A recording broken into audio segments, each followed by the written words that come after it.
రెడ్డి సంక్షేమ సంఘం భవన నిర్మాణానికి త్వరలోనే ₹1 కోటి నిధులను మంజూరు చేయిస్తామని ఎమ్మెల్యే జోగు రామన్న అన్నారు.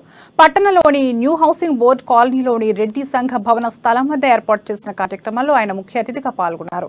రెడ్డి సంఘం నూతన సంవత్సర క్యాలెండర్ ఆవిష్కరించారు. అదేవిధంగా పలువురు రెడ్డి కులస్తులను శాలువాలతో సత్కరించారు. సంఘ భవన నిర్మాణానికి గతంలో ఇచ్చిన హామీ మేరకు ₹1 కోటి నిధులను అందజేస్తానని తెలిపారు.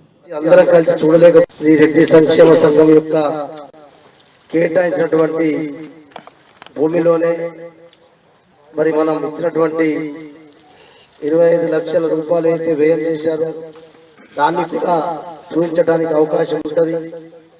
మరి ప్రతిసారి కూడా రెడ్డి బాంధవులందరూ ఇక్కడికి రాలేకపోతారు, వచ్చి అందరం కలిసి చూడలేకపోతాం. కాబట్టి మరి ఈ సందర్భంగా అయినా ఏదైనా జరుగుతున్నటువంటి అభివృద్ధిని ఇటువంటి సందర్భంలోనే అందరూ కలిసి చూడడం జరుగుతున్న ఉద్దేశంతో మళ్ళీ ప్రత్యేకంగా నేను కూడా మరి ప్రత్యేకమైన సమయం రాకపోయినా ఈ సందర్భంలో వచ్చినప్పుడైనా ఇక్కడ ఉన్నటువంటి పరిస్థితులు అర్థమవుతాయి.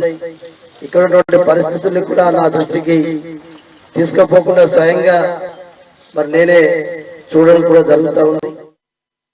శ్రీ రెడ్డి సంక్షేమ సంఘం యొక్క కేటాయించినటువంటి భూమిలోనే మరి మనం ఇచ్చినటువంటి 20